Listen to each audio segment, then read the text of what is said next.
충청을 찾은 한동훈 위원장이 지역민들과의 동질감을 위해서 강조했던 게 이거였습니다. 충청도 사투리. 저는 어릴 적에 충청인으로 살았습니다. 서울에 와서도 충청인의 마음으로 살았죠.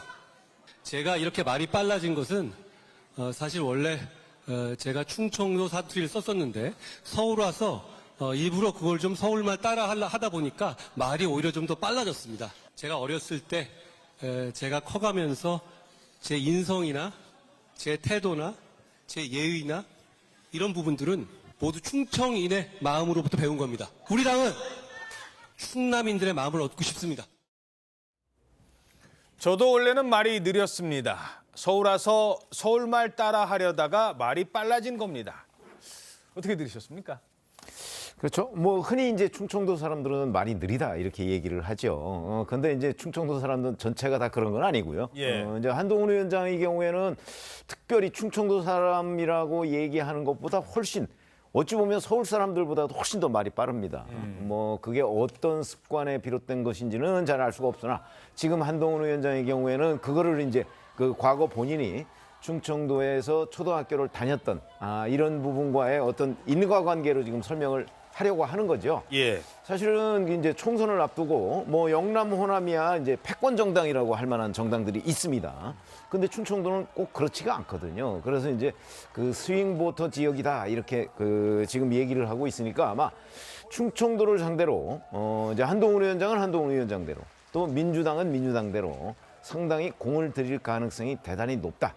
왜냐하면 그런 현상들이 수도권에도 영향을 미치거든요. 예. 그런데 이제 한동훈 위원장의 경우에는 그 충청북도에서 그래도 초등학교를 한 4년 다녔다는 이런 부분이 아마 긍정적인 요소로 작용할 가능성은 상당히 있다고 봅니다. 그렇군요. 물론 충청도, 충남 정서 다르고 충북 정서가 좀 다르긴 합니다만 이른바 스윙보터 지역을 이렇게 4번이나 찾는다. 지금 뭐 출범하자마자 더 공을 들이는 이유가 있을까요? 일단 더 공을 들이는지 다른 지역에서 보면 좀 서운할 수가 있잖아요. 예. 그런데 이게 지금 17개 권역별로 신년 인사를 하는 겁니다. 시도당. 그러면 시도당 대전, 충남, 충북이 있죠. 그러니까 그 지도 인사 때문에 다른 곳 간 것처럼 간 거예요, 3번은. 예. 3번은 간 거고 한 번이 온양에 있는 구인사를 찾은 건데 그 이제 구인사에 그 불교 행사가 있어서 찾아갔죠. 근데 저는 그 구인사 간 것도 얼마 전에 본인이 청주에서 어린 시절에 가톨릭에 복사를 했다 이런 이야기를 했기 때문에 정치인들은 원래 종교계 여기 가면 저기도 가야 됩니다. 종교 편향성도 안 되니까. 예. 그래서 구인사로 갔다는 개인적인 생각이 드는데 어쨌든 결과적으로는 지금 말씀하신 대로 충청은 캐스팅 보터 지역이죠. 어느 선거 때나 충청에서 이겨야지 전국에서 이기는 그 결과가 계속 나왔어요. 지난 선거 때 워낙 또 성적이 초라했으니까요. 그것 때문에 더욱더 그랬어요. 대전에서 0대7이었고 그다음에 충남 충북에서도 몇 수씩 졌거든요. 근데 이번에 좀 상황 변화가 생겼죠. 대전에서는 이상민 의원이 유성에서 국민의힘 입당을 했기 때문에 예. 대전에서 어떤 뭐 역전의 계기를 마련했다는 판단을 할 것이고 또 충남에서도 그 논산에 김종민 의원이 탈당을 했지 않습니까? 그렇죠. 그래서 구도 변화가 생겼기 때문에 이 캐스팅 보터 지역에서 충분히 성산이 있다 해서 총력을 펼치는 건 뭐 사실이죠. 그 충남 같은 경우는 GTX 연장 같은 거, 천안 아산역 연장 이런 공약도 적극적으로 개발을 하고 있기 때문에 충청에 공을 쏟는 건 사실입니다. 그렇군요. 자, 특히 한동훈 위원장은 민주당과의 차별화에 주력하고 있는데요. 그 중에 하나가 바로 이 사실이 아니라면서 민주당 최고위에서까지 이재명 대표가 언급했던 게 있어요. 그때 막 불체포 특권 나왔을 때 이걸 농담 삼아 마치 사실이 아닌데 우리를 흠집낸다 하면서 농담 삼아까지 얘기했던 바로 이 소리입니다. 어디서 이상한 소리가 자꾸 들리는데 이 김남국 의원 돈 봉투 받는 소리 같은. 민주당의 최고위원회 회의에서 이재명 대표와 김남국 의원이 시트콤 비슷한 걸 했었죠. 돈 부스럭 어쩌고 하면서요. 그런데 정작 노웅래 의원은 그 부스럭거리는 시기에 돈을 받은 건 맞다고 본인 스스로 법원에 제출했고요. 그런데 그럼에도 불구하고 민주당은 노웅래 의원을 공천 적격이라고 얘기했고요. 국회의원의 특권 포기, 정치 개혁에 관한 우리 국민의힘과 민주당의 입장을 분명히 보여준다고 생각합니다. 자, 한동훈 위원장이 돈봉투 부스럭거리는 소리, 이 소리를 다시 소환했거든요. 이유가 뭡니까? 예, 일단 이 한동훈 비대위원장이 법무부 장관 시절이었죠. 불법 자금 6천만 원을 받은 혐의로 노웅래 의원의 체포동의안 표결을 하기 직전에 사유를 설명하면서 노 의원이 청탁을 받고 돈을 받는 현장이 고스란히 녹음된 파일이 있다. 이렇게 얘기를 하면서 돈 봉투 부스럭거리는 소리까지 그대로 녹음돼 있다. 이렇게 말한 바가 있습니다. 이 당시에 노 의원은 이에 대해서 조작이라면서 강력하게 부인을 했었는데요. 이 최근에 노웅래 의원이 돈을 받은 건 맞다. 이런 취지의 의견서를 재판부에 낸 것이 확인된 겁니다. 돈 봉투 소리가 담긴 녹음 파일이 증거로 제시되자 조작된 거라면서 반발을 해왔었는데 뒤늦게 이 녹음되던 날 내가 사실은 돈을 받은 게 맞다 이렇게 어허. 인정을 한 겁니다. 나중에 또 인정을 했네요. 네, 노 의원이 2020년 7월 정치자금법상 후원 처리가 가능한 500만 원 미만을 받은 사실이 있다 이렇게 얘기를 하면서 신고 처리를 다만 깜빡했다 이렇게 진술한 부분 방금 한동훈 위원장이 그 부분을 거론한 건데 예. 다만 노 의원은 검찰이 말하는 뇌물 1,000만 원은 아니다 이런 주장도 곁들였습니다. 받은 돈은 많은데 돈을 받은 건 맞지만 그 돈이 그 돈은 아니다. 돈 봉투 소리가 아니다 이 소리라고 했거든요.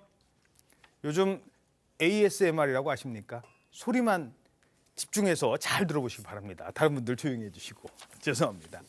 자, 이 소리 잘 들어보세요. 들리세요? 네, 이 소리와 마이크 스치는 소리. 지금 들리시죠? 당시 민주당에서는요, 이 돈봉투 수수 의혹에 대해서 체포동의안을 부결시킵니다. 노웅래 의원 뭐라고 했느냐? 이렇게 주장했었습니다. 그 돈봉투 소리는 들어보셨습니까? 악질적인 증거 조작인데 들어봤는데 예. 인위적으로 녹음 파일을 가공을 했더라고요. 잡음 소리 들리는 거를 돈봉투 소리다 이렇게 조작을 했던데 내 재판 관계 과정에서 예. 분명하게 공개하겠습니다. 그러니까 그 돈봉 소리가 그냥 이 소리가 나는 거예요. 칙칙 소리밖에 없는 거죠. 아, 자, 이렇게까지 주장을 했었습니다만 근데 정작 재판에서까지는 거짓말 못하잖아요. 재판에서는 돈봉투 부스럭거리는 소리가 녹음된 날 돈 받은 사실을 인정한 겁니다. 자, 요건 어떻게 보십니까? 그러니까 뭐 지금 주장 그때부터 쭉 이어온 거는 뭐 단순한 실수다. 법 테두리 안에서 후원금을 받은 것인데 단순한 실수가 있었다. 이걸 주장하는 것 같은데요. 근데 이제 그러기에는 처음에 주장이 너무 셌죠. 그래서 좀 과유불급이었다. 그러면 법원이라는 게 재판정이라는 게 처음부터 어떤 일관성이 굉장히 진술의 신빙성을 높이는 데 중요할 텐데 일정 부분 진술의 신빙성이 좀 없다라고 볼 가능성도 있기 때문에 예. 이게 재판에서 아주 유리하게 쓰일지는 뭐 잘 모르겠다 이렇게 아하. 좀 느껴집니다. 그렇죠. 그러니까 그 돈은 또 아니다 이렇게 얘기를 주장하는 거거든요. 그러니까 1,000만 원 그거 아니다 검찰에서 얘기하는 아니 거. 검찰에서 얘기하는 1,000만 원은 그 돈이 뇌물이다라고 얘기를 하는 거고요. 노웅래 의원이 얘기하는 건 그게 1,000만 원이 아니었고 500만 원이었는데 그거 후원금이다라고 얘기를 하는데 정작 노웅래 의원의 후원금에는 그 돈이 없어요. 깜빡했다. 뭐 그렇죠? 이런 얘기예요. 깜빡했다는 주장이죠. 자, 그러면 이제 법원에서 판사는 누구 얘기를 들을 것이냐, 뭐 하는 부분은 지금 말씀하셨듯이 처음에 조작이라고 했다가 그날 돈 받은 거는 맞다고 얘기를 했고요. 그럼 그 부스럭거리는 소리라는 게 이제 노웅래 의원 주장은 칙칙거리는 소리라고 지금 얘기를 하잖아요. 그거는 잘 아시다시피 그 소음을 제거하고 들어보면 이게 무슨 소리인지 금방 판단할 수 있습니다. 아하. 아마 법원에서 저 얘기를 들어가면서 이게 돈 봉투 부스럭거리는, 그러니까 봉투 부스럭거리는 소리인지 예. 아니면 단순한 잡음인지 이거는 과학적으로 충분히 검증이 가능해요. 그랬군요. 어차피 그날 그 당일에 노웅래 의원이 돈을 받았다는 사실 500만 원이든 1,000만 원이든 인정을 했기 때문에 그게 만약에 부스럭거리는 소리다 하면은 한동훈 그 당시 법무부 장관이 얘기했듯이 돈 봉투 부스럭거리는 소리가 맞을 가능성이 높은 거죠. 그래서 그 지금 이제 노웅래 의원이 재판에서 그 판사한테 하는 얘기하고 일반 국민들한테 하는 얘기하고 지금 다르잖아요. 재판에서 곧 판명이 될 거라고 저는 봅니다. 근데 이 소리가 그 돈봉투 소리가 아니다라고 왜 했느냐, 언제 했느냐? 바로 불체포 특권 가결된 날, 국민들의 여론이 안 좋을 때, 그때는 대충 뭐 아이고 마이크 스치는 소리라니까요 이러고 넘어갔거든요. 자, 뭐 어찌됐든 그래서 이렇게까지 얘기를 했습니다. 그런데 민주당에서는 이 노웅래 의원에게 총선에 출마할 자격이 있다. 적격 판정을 내렸습니다. 어떻게 보십니까? 그러니까 1,000만 원을 받았으면은 그 한동훈 비대위원장, 한동훈 그때 당시 법무부 장관이 그 체포 동의안 그 제출 이유서를 설명을 하면서 한 거 1,000만 원을 받았으면 그 뇌물죄잖아요. 뇌물죄인데 본인은 500만 원인데 깜빡 잊고 신고를 안 했다. 이거면은 정치자금법 위반이거든요. 그러니까 같은 둘 다 범법 혐의예요. 범법 혐의인데 하나는 1,000만 원 좀 높은 것이고 정치자금법은 형량이 좀 낮은 것이죠. 다 인정이 된 겁니다. 그런데 여기서 공천 적격을 그 판정을 내린 것은 지금 물론 뭐 1차죠. 다 공천관리위원회가 있습니다. 공천관리위원회는 외부에서 들어와 있기 때문에 이혁백 위원장. 거기서 걸러질 수도 있고 만약에 거기서 걸러지지 않으면은 뭐 본선에서도 이 심판을 선택을 받을 텐데 어쨌든 1차에서 이렇게 그냥 통과시켰다는 것은 두 가지죠. 하나는 기준이 당대표, 이재명 대표가 기준이 아닌가. 그리고 이재명 대표는 지금 3개의 재판을, 주 3회 재판을 받는 상황이죠. 그 여러 가지 수사 상황도 있고 하기 때문에 만약에 그 재판 때문에, 기소 때문에 공천을 주지 않으면은 이재명 대표 본인도 공천을 못 받는 그런 상황이 와야 돼요. 논리적으로 하자면은. 형평성 문제로. 그렇죠. 형평성 문제가 있죠. 그리고 이재명 대표가 뿐이 아닙니다. 지금 돈봉투 받은 20명이 줄 소환될 순간이잖아요. 그것도 어떻게 해야 될지 이게 굉장히 혼란해지는 거예요. 그래서 일단 1차에서는 이것은 그냥 거치고 넘어가는데 또 이것이 공관위에서는 어떻게 이것을 공관위에서도 그대로 받아들이면은 여론이 어떻게 될지는 두고 봐야 되는 거죠. 예. 자, 지역 민심에 공을 들이고 있는데요. 지금 한동훈 위원장 얘기를 쭉 했습니다만 요 얘기도 잠깐 요 상황만 보시겠습니다. 통도사를 찾았을 때인데요. 어르신들한테 이런 얘기를 했었습니다. 우리나라의 핵심은 우리 민족의 문화와 정신을 그대로 이으면서 해야 핵심이지 완전히 민족 정신을 바꿔보면 그게 핵심이 안 된다 이거라니. 우리 민족 정신이 중요한 거랍니다. 그리고 우리가 지금 국호가 대한민국이고 한국이고 민족도 한민족이고 밥 먹는 것도 한식이고 옷도 한복이고 문자도 우리가 한글이잖아요. 전부 한자 들어가는 한국 그걸 갖다가 다른 거를 바꿔보면 되겠네. 맞습니다. 집도 한옥이잖아요. 저도 한강도.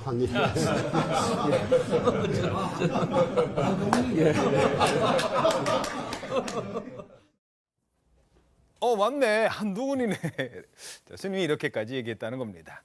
자, 지금 뭐 광폭 행보가 계속 주목을 받고 있는데 눈에 띄는 여론조사 결과가 있다고요? 네, 맞습니다. 그 한국갤럽이 지난 9일부터 11일 1,002명을 조사한 건데요.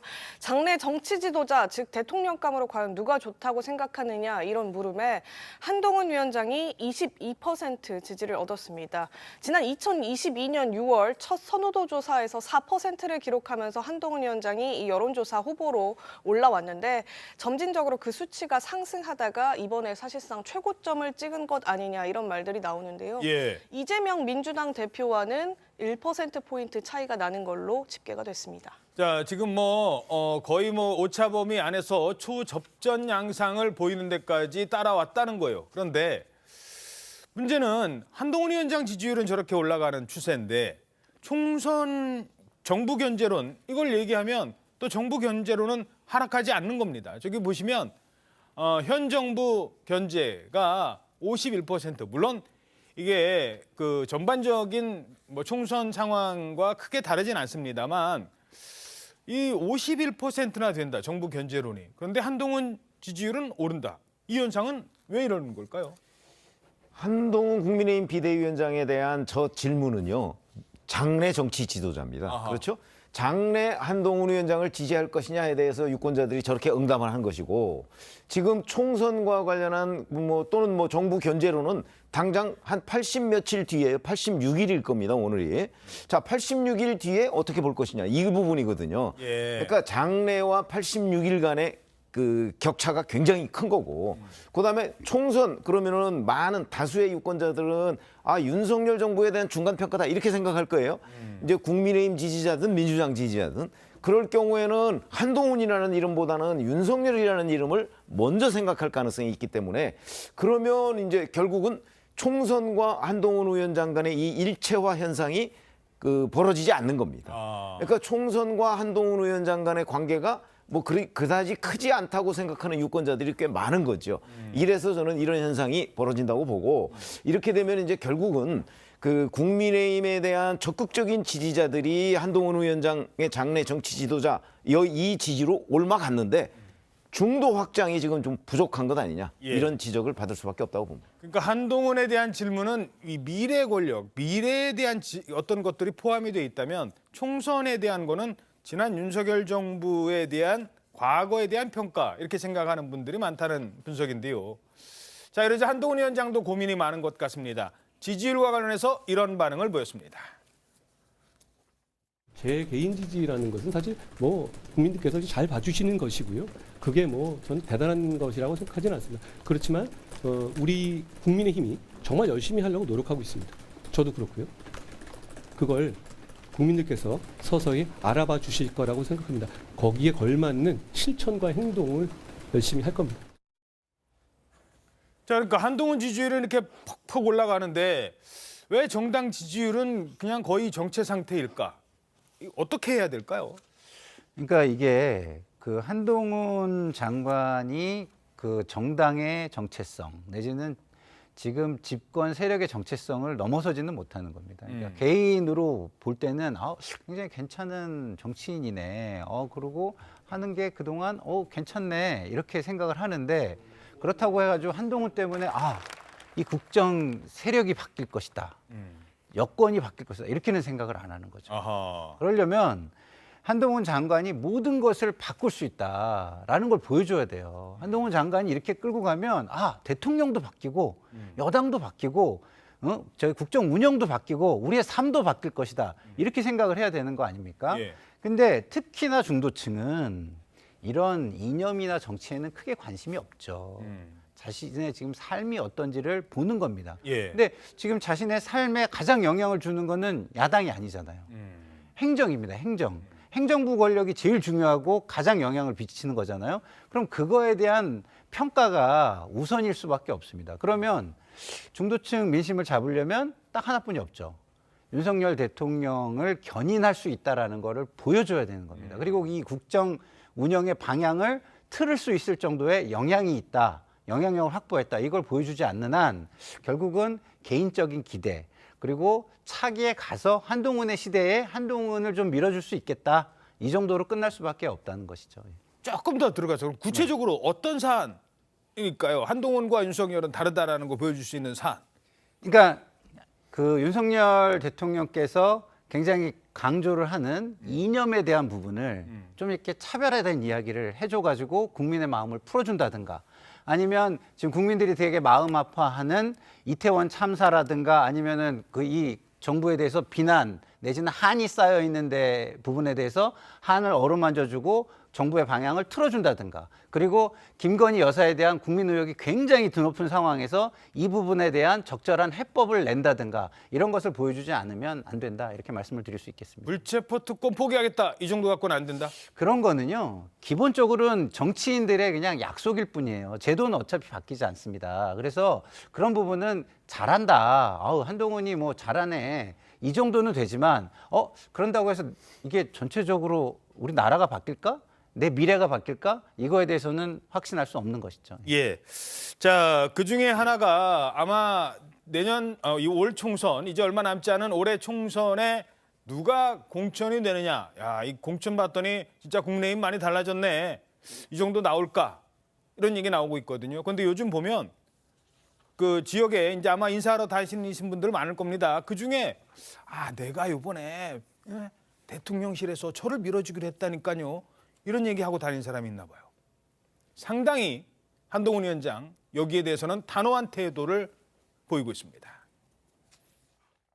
내가 공천을 받게 돼 있다 이렇게 말씀하고 다니시는 분들이 많아서 당의 공천 공정성을 바라보는 시각이 훼손되고 있다 그런 지적이 많은데 그게 자기의 PR이라든가 이런 거의 방법으로 과거부터 늘 있어 왔다는 거잖아요. 공천 받기로 되어 있는 사람은 결단코 없습니다. 그리고 그런 얘기 하고 다니는 분들 말은 믿지 마시라는 말씀을 제가 드립니다. 이 공천 지금 당을 이끌고 있는 것은 저입니다. 제가 책임을 지고 이 당을 이끌고 있습니다. 공천 받기로 약속된 사람은 없습니다. 왜? 지금 이런 얘기를 강조할까요? 그렇게 말하고 다른 사람이 많기 때문이죠. 지금 특히 지금 1월 11일이 그 공직자 사퇴 제한이었거든요. 예. 그 사퇴를 하고 나온 용산 참모 출신이 한 35명 됩니다. 그 장차관급이 한 17명 돼요. 예. 한 10명 정도가 전국에 주로 영남에도 많이 가 있고 이렇게 쫙 가서 지금 그 예비 후보로도 등록을 하고 활동을 하고 있는데 대부분이 본인이 거기 온 자체가 용산 출신이고 장차관인 자체가 마치 공천을 확약받은 것처럼 이렇게 이야기를 하거든요. 예. 근데 특히 그 전에는 좀 다른 사람 이야기들을 많이 했어요. 예를 들어서 뭐 윤석열 대통령과 가까운 의원들을 이야기했는데 요즘은 한동훈 비대위원장과 가깝다는 이야기를 많이 하고 사진이 오히려 더 한동훈 비대위원장을 찍은 사진이 더 많아요. 그래서 윤석열 대통령을 찍은 사진보다도 더 많다 이런 지금 보도까지 나오거든요. 그래요? 그런 이야기가 나오니까 한동훈 비대위원장이 이것을 통제를 하는 거죠.